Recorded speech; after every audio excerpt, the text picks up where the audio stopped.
welcome to episode 2 of Behind the Whites. I'm Jim Bailey. Alongside me, we've got Chris Ida. No Danny Rowe again. He's still wild and free, so if you do see him, don't approach him. He might be feral. Where's that Nintendo music that would be appropriate at this time to describe a wild Danny Rowe?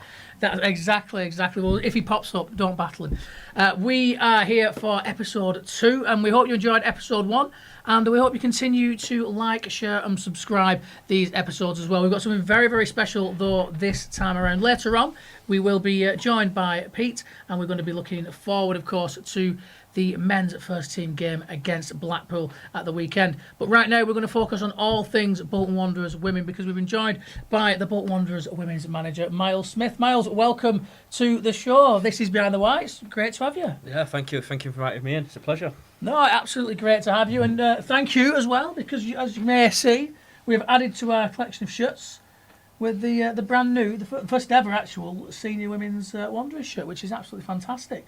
We will certainly treasure that, and you'll see that hanging there every week. And it can't get lost in my wash cycle, because I don't think even I could squeeze into to an extra small. What did we get? Was it? It's women's size, isn't it? Yeah, size 10, small, I think. Yeah, size 10 size women. Size 10. I don't think I'd be a size 10, unfortunately.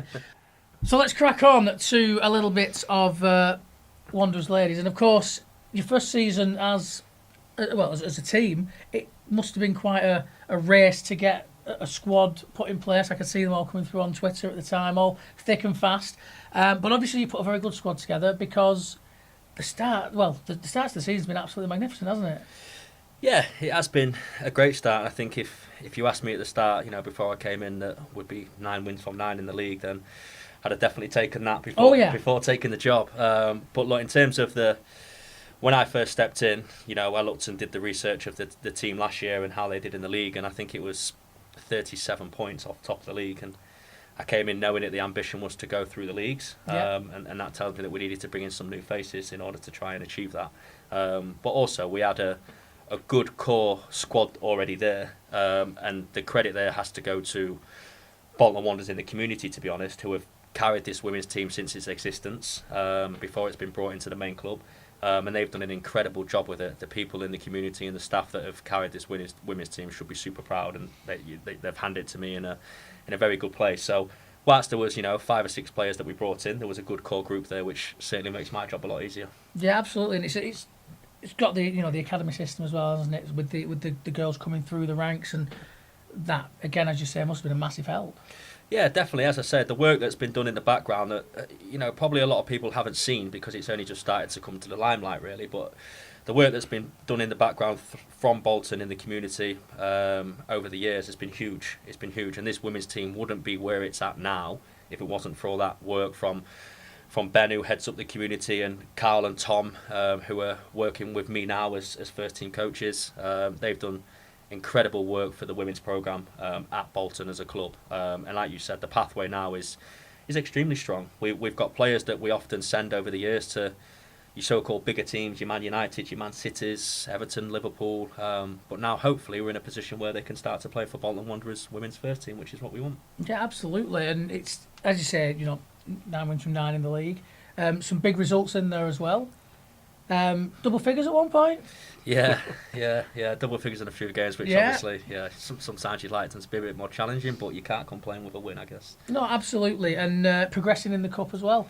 Yeah, team would do a walkover last time out, but hey, in the next round. Yeah, 100%. Listen, we're in a few cups, and I think the standout performance and result this season has to go to the Tranmere game that we played in the cup.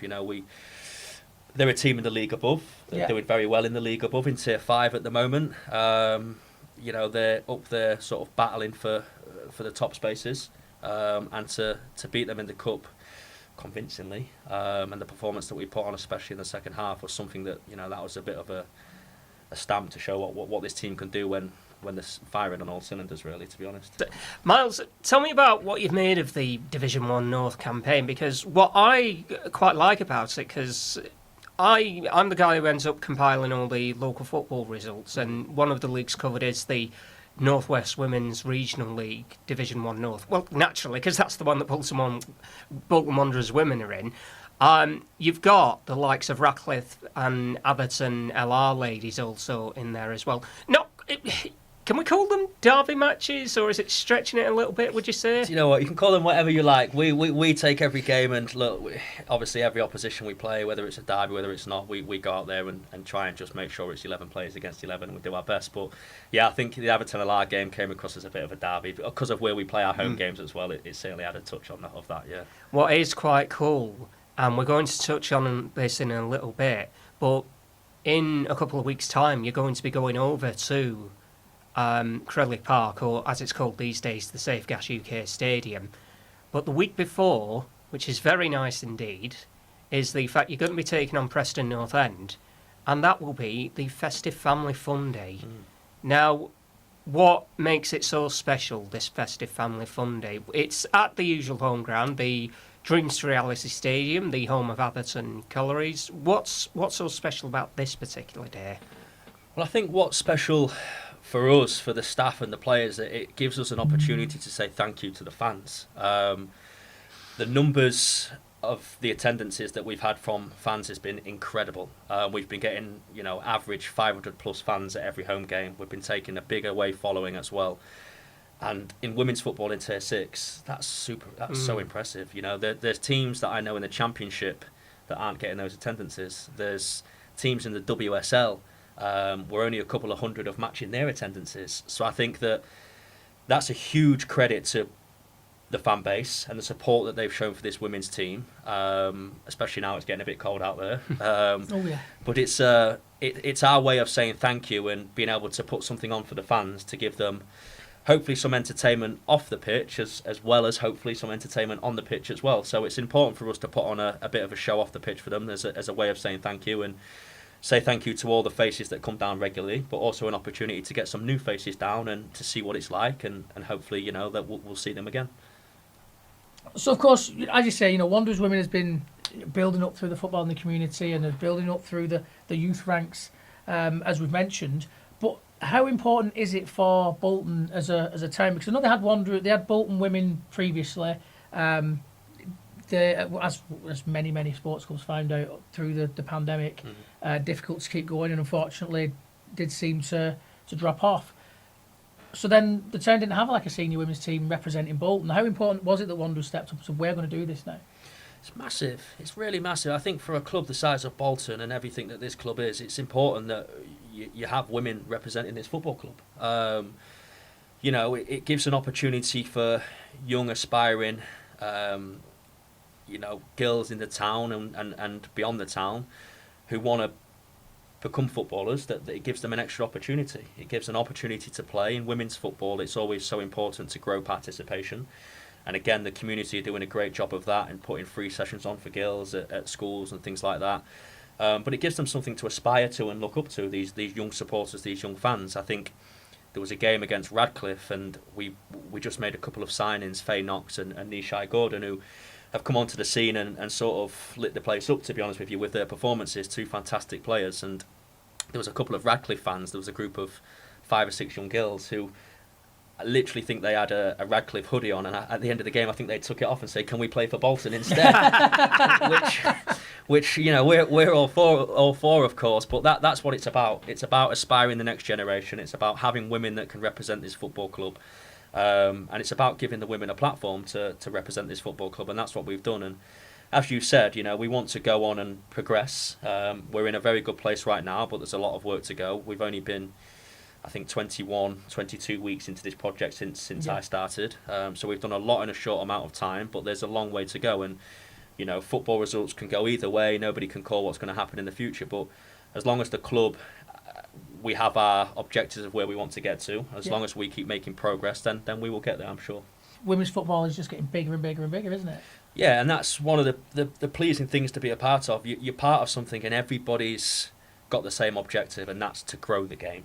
And you're surrounded by passionate people that wish to grow the women's game and wish for it to do well, and to be a part of something and to be surrounded by many people that are all pushing towards this common goal. It's inspiring to be a part of. And like you said around the participation, many players that I've worked with in the past at the highest level on the international stage and in Champions League arenas, when they were young, they didn't have the opportunity to play for a girls' team. They could only go and play with their brothers for their team, or play in the back garden with their mum or their dad or whatever it was. So the fact how far we've grown it over the years is something that everybody should be proud of. There's a long way to go, and even things like the kit, that's the first ever women's kit released by this club. What a fantastic statement that is. It's in the club shop. It's available to buy. I think we've sold over 500 already, in women's sizes, so the women's can have a fit that fits them. All things like that of what the club are doing shows that we're trying to do this the right way. We're not just doing this by saying we have a women's team and it just sits there. The club have been superb since coming in. And to be honest, it was part of the conversations on day one when I met with the club. If we're going to do this, we're going to do this properly. We're not doing this by just having a club that is kind of there, a women's team, but it's not really affiliated. We're going to do this properly. And the club have, since day one, they've been so supportive of this women's team. Everybody inside the club, the support of all the staff that work for the club in terms of all the different departments, and then all the fans as well for this football club have been super, super supportive. And I've been at many places over the years, some of your top clubs in different countries and in England, and it's not always like that. It's not always like that. Well, you hear it a lot, don't you? That you get tension between the men's team and the women's team, or it's there but they're not really looked after, or they're just kind of an afterthought. And it was something that I wondered, how invested in the women's team is Bolton Wanderers, because given the way that Football Ventures and the club generally have tended to go about everything, it has all been very community based. We're a community football club. We're there for the people of the town, because that's why they saved the club. They didn't want to see the town of Bolton lose something so important to its foundation as the football club. And so it doesn't surprise me that they're all in on the women's side of things, because that's exactly what a club should be doing as the cornerstone of a community. Exactly, and it sounds cliche, but there is that one club mentality. We've come in and everybody from day one has been super, super supportive. Everybody I've spoke to, the support that we've had and the work that's gone into making this women's team successful in this short term. I always say we've not actually achieved anything just yet. We've not got the promotion. We're not, we've got a long way to go. But for where we are now with the 100% record we have in the league, that wouldn't be possible without every single person that works in the offices of the main club, and they work tirelessly every single day to make this women's team successful. It's not just the coaching staff, it's not just the medical staff, it's not just the players. It's a lot of it is the people that you don't hear about and you don't see, and that's what's made this. Up to now, we've had a good run, if you will. So, what are the ambitions then overall? Because it's Division 1 North right now. Admittedly, it's only 2 tiers beneath the Women's National League set up. What's the ambition looking like then in the next 3 to 5 years? Well, the ambition of the club is something that we spoke about before I took the role. Obviously, that was a big reason for me taking the role, was how ambitious this project is and how ambitious the club are about this project. If this was something that was a short term, I wouldn't be here and it wouldn't be the right job for me. But this club wants to get right to the top of the women's pyramid, or as close as that we can, and we want to do that as quickly as we can, but also as sustainably as we can. I think it's important to know that, because what happens a lot in women's football is you get teams we all see in the media where they're having to drop down the leagues because they can't sustain being in the top leagues. Whereas we want to get there, but we want to make sure we're sustainable where we are there. We want to play against your top teams. We want to play in the WSL. We want to play in the Women's Championship. But when we are there, we want to make sure we stay there. We don't want to make sure we come back down to tier 4, 5 and 6. So it's important that, yes, we want to get there quickly, but we don't just... We want to make sure we do this sustainably. And we want to make sure that when we do get there, we're able to stay there and we're able to compete in those leagues. So I think that's very important to note. But, the programme that we have at the moment is something that I'm super proud of again what the club have done and what my team have done. 21 weeks into a programme, and honestly the programme is rivaling some programmes that are in the Women's Championship right now, and that's 4 leagues above us. What we get, the programme that we offer to the players, the staff that we have, the facilities that we use, the attendances that we get, it's for want of a better word, it's better. It's better than some teams in the Women's Championship. So what we've done is 21 weeks is fantastic, but as I said, there's a long way to go and it's going to take a long time. But once we get there, we want to make sure we stay there and we hopefully do this club proud, and the women's team do this club proud, and we represent it on the global scale as much as we can. Tell us a little bit more about Miles Smith, the man. Philosophy, your journey to Bolton Wanderers women. admittedly, it was listed at the time you were appointed as the club manager. Tell me, or tell us a little bit more about what it was like before you became a part of Bolton Wanderers, taking charge of the women's team. Where do I start, really? I think I'll go back to my first main role, which was working for men, working in the men's game. I was at West Ham, working for their under-23 team and crossed over to their first team. I did that for 2 or 3 seasons, and my actual expertise at that time was a sports scientist. That's what I entered football as, a sports scientist. And at the time, I think my boss went across to be the women's team manager, and West Ham had just been taken over by Jack Sullivan, obviously the co-owner of the club. And it was in a similar position to where we're at now. The women's team was coming into the main club. They was investing, they were supporting it, and they wanted to get to the top. Now, at that point, you could apply for a licence and jump from whatever league you were in straight to the top. You can't do that anymore. But yeah, we went into the Super League. We put a brand new squad together, brand new staff, 24 or 5 brand new players that have never played together before. And I think in our second season we got to the FA Cup final at Wembley in front of 49,000 fans. So that was originally where I sort of started in football and where I crossed over.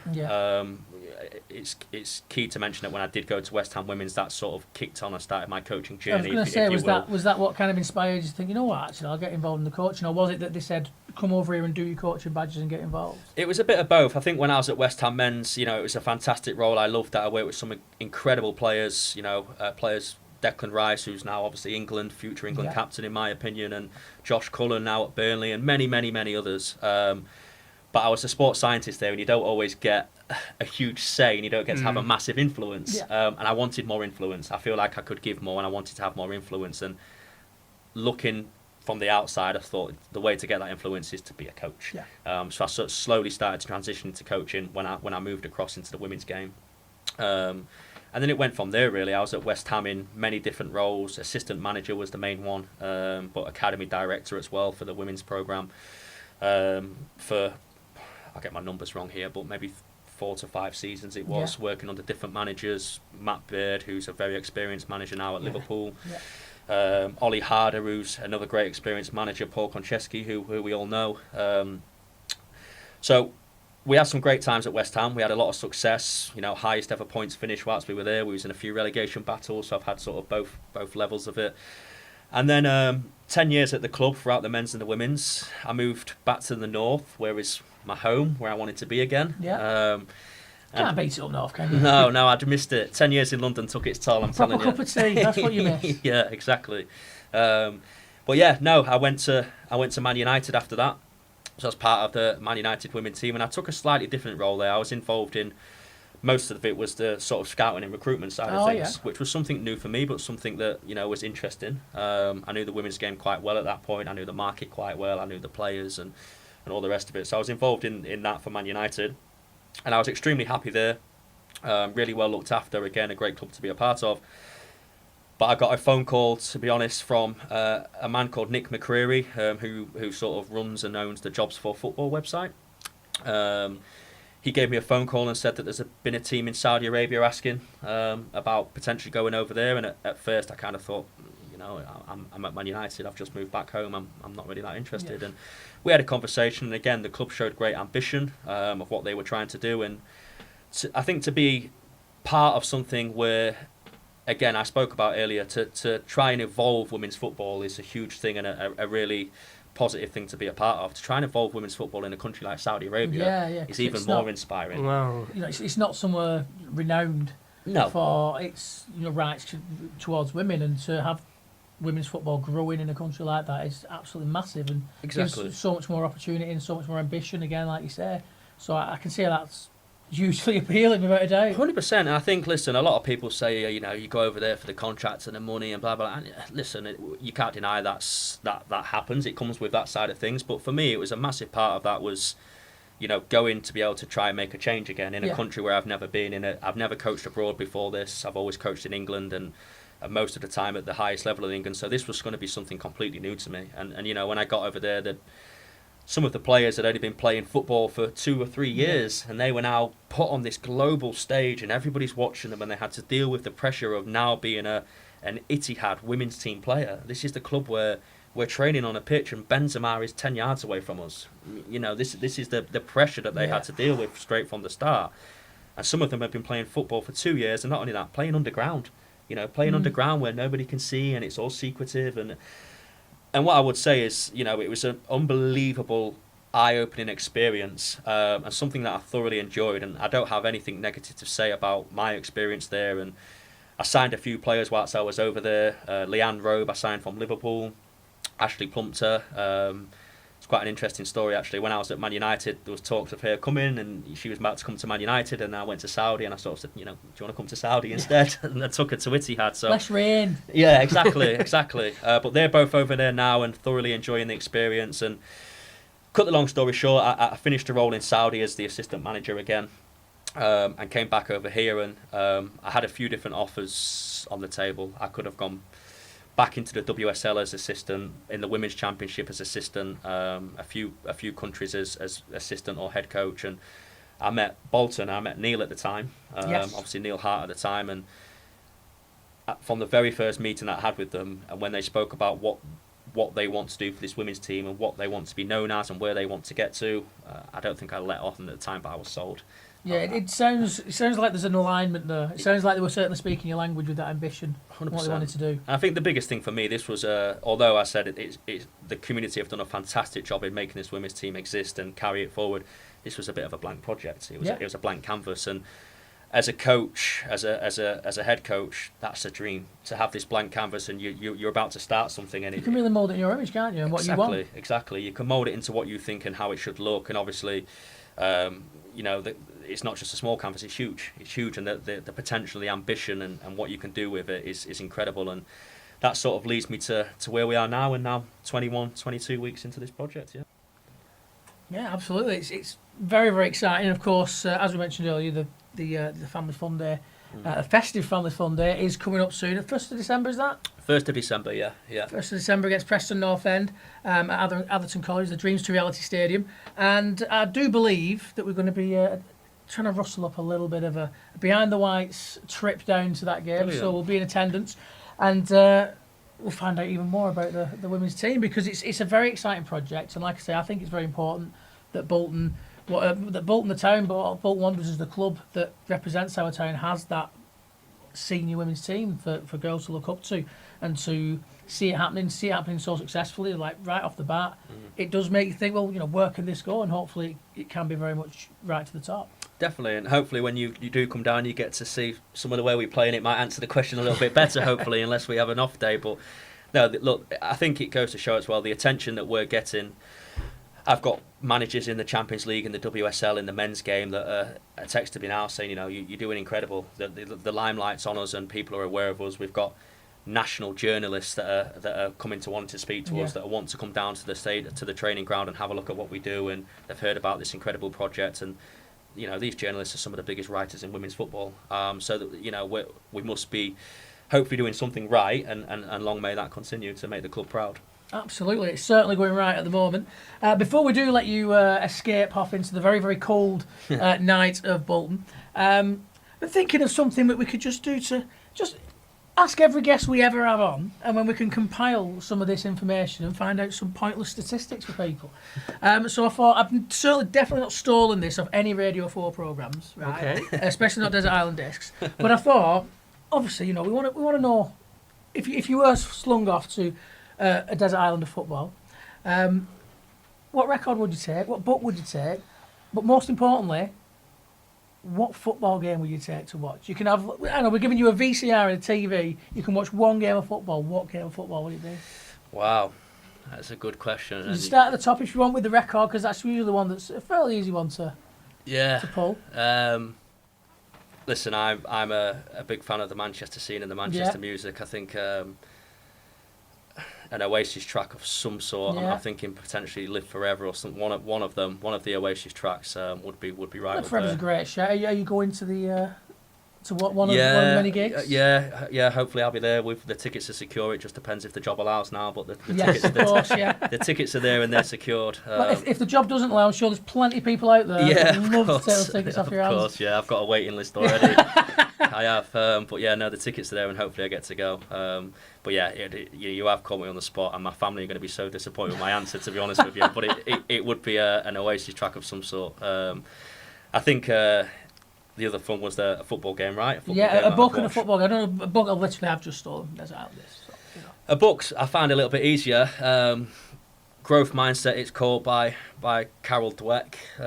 It's something that shapes my philosophy in my career and in just my personal life quite a lot, and it's something that I've read probably time and time again, so I'm not bored of reading it, so I could read it over and over again if I had to. And in the football game, dare I say it,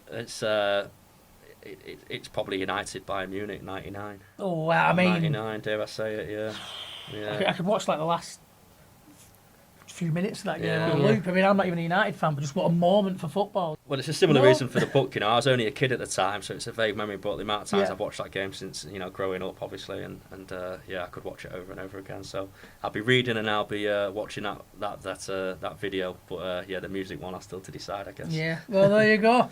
Well, I'm sure we'll have you back. So if you do want to change that music one, we'll let you have another go later on down the line. I'll be prepared next time. Absolutely. Miles, thank you so much for coming in. It's been an absolute pleasure to speak to you and to find out more about the women's team, and hopefully plenty of people will be watching this and they can become part of that growing rank of Wanderers women's fans who can travel up to Atherton Coles and get behind the girls, or of course get on the away trips as well. 100%, and it can all start on December the 1st. December the 1st. Get your shirts on and come and support us on December the 1st. Over here. And we look forward to seeing as many as we can. I think that shirt's trying to eat you, actually. That long sleeve one, but there you go. Miles Smith, absolutely fantastic to have you on the podcast. We do still have a preview of the Blackpool game for the men to come, where we'll drag Pete in from his breakfast show preparations, so do stay around. Cracking chat with Miles Smith, the manager of Bolton Wanderers women's team, and he's not just had a drastic change in style, we have replaced him with our very own Peter Johnson. Pete, how are you doing? Yeah, very well, thank you. Very great good. to catch up with Miles then, off camera, of course, but I know you had a great chat with him just then. And, always fascinated to find out a little bit more about the women's teams. It's just kind of existed, hasn't it, and got on with life. And great to check in and see how they're getting on. Absolutely, and you, of course, were buried in breakfast cereals and everything that goes into putting breakfast together. Of course, yeah. It's a living, breathing creature, Bolton FM. It doesn't just exist, it's... blood, sweat and tears goes into it, doesn't it? That's it. But we, of course, do still have a couple of things to cover. We're going to look at that upcoming game for the men against Blackpool in what everyone sees as an absolutely huge fixture. But a little bit of news before that. Chris, you've got some... well, not breaking news, but some news in general about the Bristol Street Motors Trophy. Yes, now we were well aware last week that Bolton did qualify for the last 32. Fourth consecutive season they've managed to do that, by the way, make it through to that to the knockout stage. The interesting thing is the one season they didn't, they ended up getting promoted. I don't know whether the two are interlined or not. Maybe it'll become more apparent. I hope not. No, I know what you mean. I might well have jinxed the season already because we've gone for Inc Cup. I might well have jinxed it a little bit, but as it happens, Bolton are going to be ball number 4 in Friday evening's draw for the last 32. You'll see it on Sky Sports News. And because of the fact they ended up winning Group D in the northern section, they are guaranteed a home tie. Oh, very nice. So that'll be a good use of the stadium once again.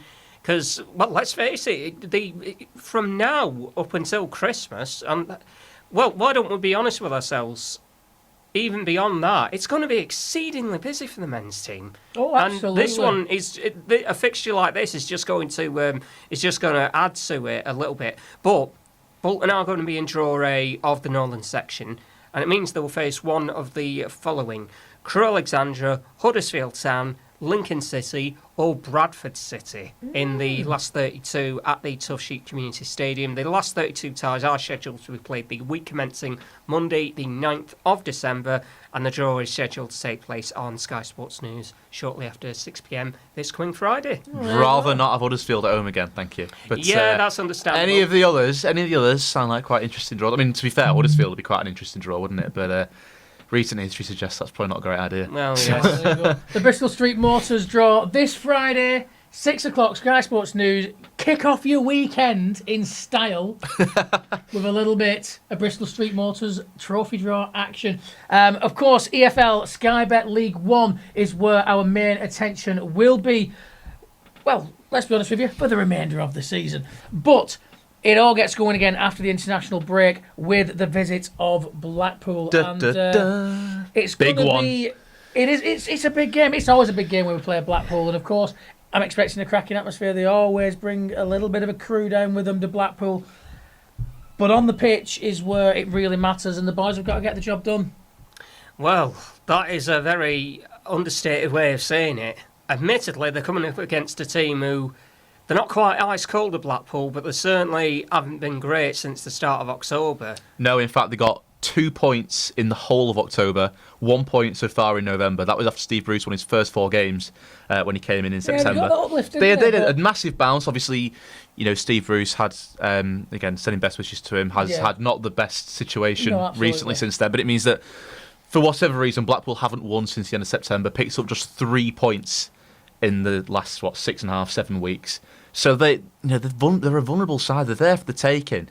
But then, obviously, when you see stats like that, it just makes you think, doesn't it? They're probably all the more likely to come and get a result on Saturday. But you've got to touch wood and hope not, haven't you? But it is, isn't it? Oh, they've been rubbish, they're going to turn us over. That's what all football fans think all the time. On the other hand, it was George Thomason's screamer that set us on our way last year, wasn't it? And there's some good news in that he may be back this Saturday. He's had a couple of weeks. I think he's been a big loss, because just getting the captaincy in, it really seemed. I know there were a few murmurings of, well, does he have the right temperament to be captain? He gets himself booked an awful lot. He does get the odd red card, and we don't want to be missing him for too long.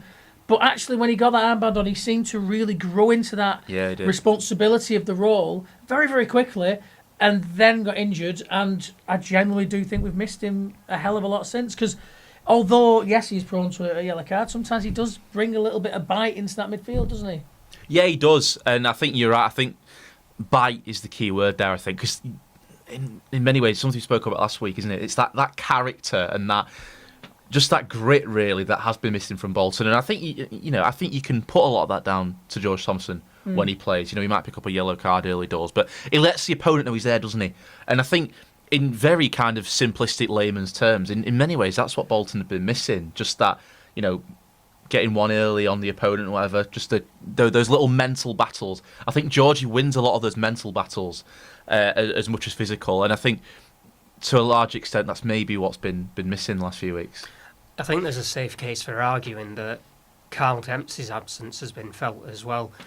It's one of those where you try and imagine what would it have been like if the two of them had ended up playing together in that Stockport game. It's a moot point. Let's just look ahead to when they are going to be back. If, as the rumours are to be believed, that George will make an appearance on Saturday, that'll be absolutely grand. I'm hoping, because at the time we're recording this, tomorrow I'll be at the stadium for the presser where we'll get the scoop as to the situation regarding players who are currently out of action at the moment.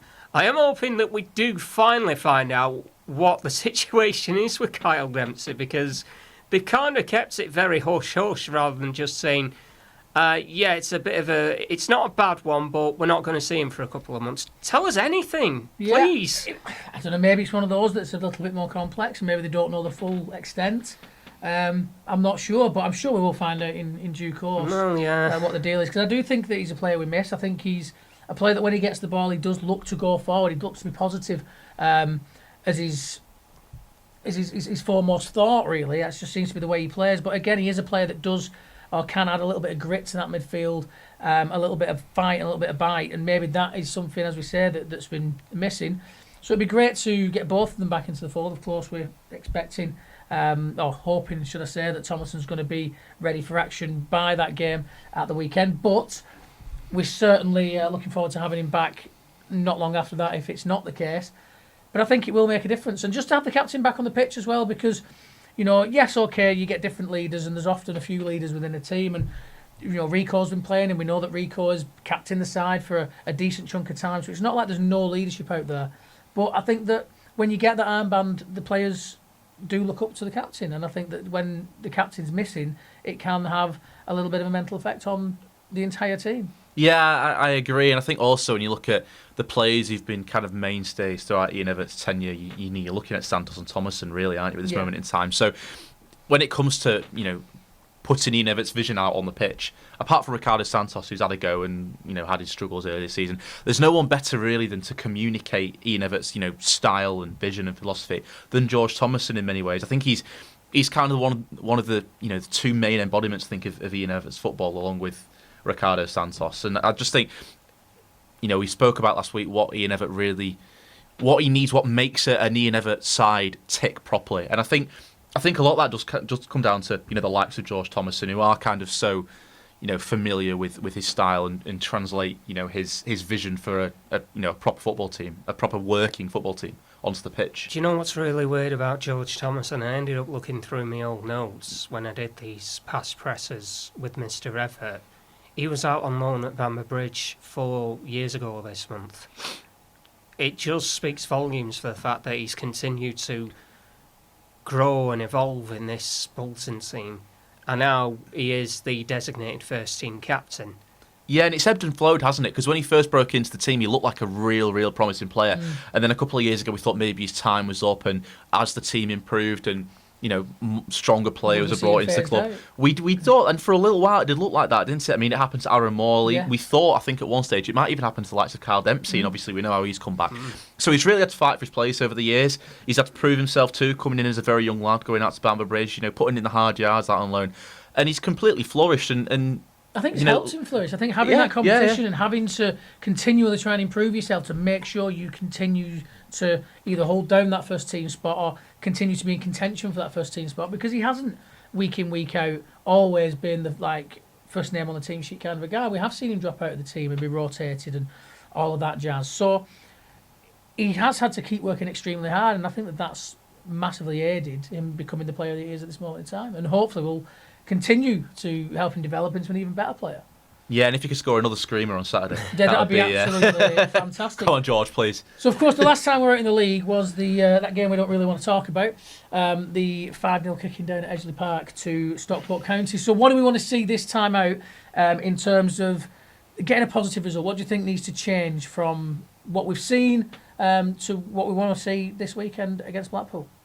I think a lot of it is mentality. I mean, we know quality. We know that Blackpool are lacking, and probably indeed, their mentality players taking a bit of a kick in. They got the new manager bounced, didn't they? And it's again quite a layman's term, but it's a thing. It is a thing. You can't deny that. Bruce came in. They won the first 4 league games, and they've struggled comes since. In and you've got to prove yourself to that new manager, and so everybody tries that little bit harder, and it lifts the performance of the entire team. And it's obviously been very flat for a number of reasons for a number of weeks now, and Bolton.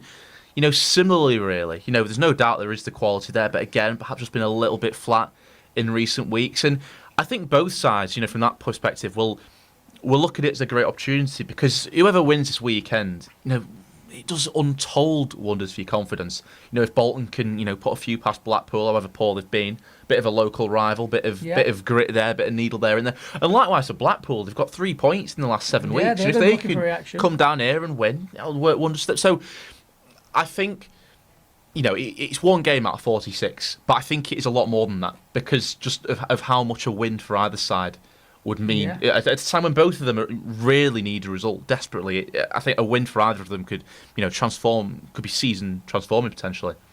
It's worth remembering again that we are now in this very hectic run of fixtures where I think, with the exception of the week beginning the 16th of December, it is Saturday, Tuesday, I should say. So there is that case of Bolton where they have a chance to get things right in one game if they don't end up doing it the match prior. But at the same time, this is a very good platform to try and build up some momentum. Absolutely. Because a run of games like that are very close together, yes, they can absolutely...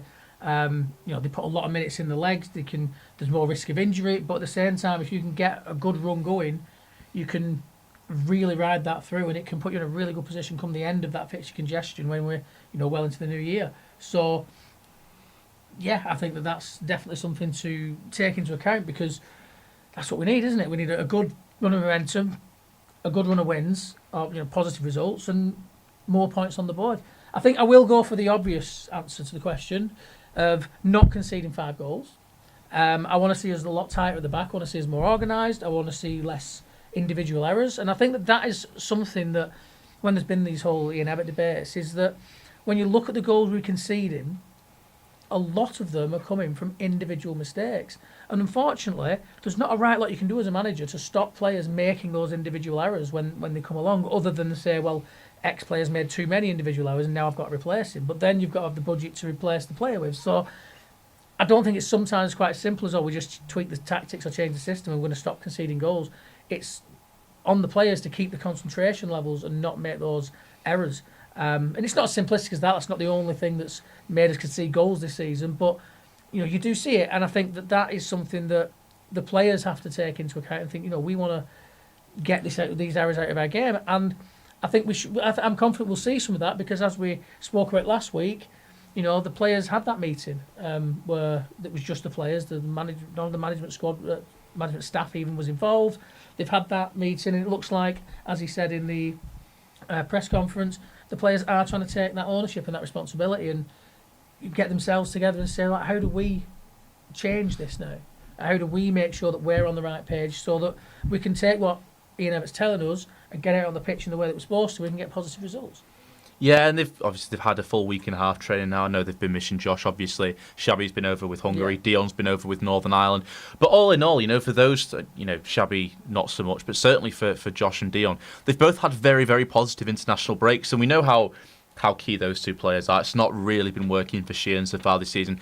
Dion, he's been all right in front of goal, but he's not really got that hot streak of form in him that we've maybe seen in the past. So hopefully those two, they've already had the opportunity to dispel what happened against Stockport. So hopefully, they'll be flowing a bit better. And the rest of the lads, they've had a week and a half to reset, haven't they? So I think it's kind of best of both worlds there. The lads who've been off on international duty and had successful breaks, they've banished those demons already. The rest of them, they've had plenty of time to assess what went wrong and hopefully put it right. And I think, we saw, as we discussed last week, Jimmy, we saw, the early stages of a reaction, I suppose, against Fleetwood. But there's nothing quite like going and getting a reaction in the league, is there? Which is what they've been waiting for. I think, as George Johnson said after that game, they'll be stewing on that. They'll have been stewing on it since it happened. And that Fleetwood game, with it not being in the league, wasn't really the opportunity they wanted. It's not the opportunity to set the record straight. Exactly. And it's what they finally got. So I'm hoping, now they've had 2 weeks to stew on it, they've really got the fire in the belly. And it's against Blackpool. And traditionally, Bolton Blackpool,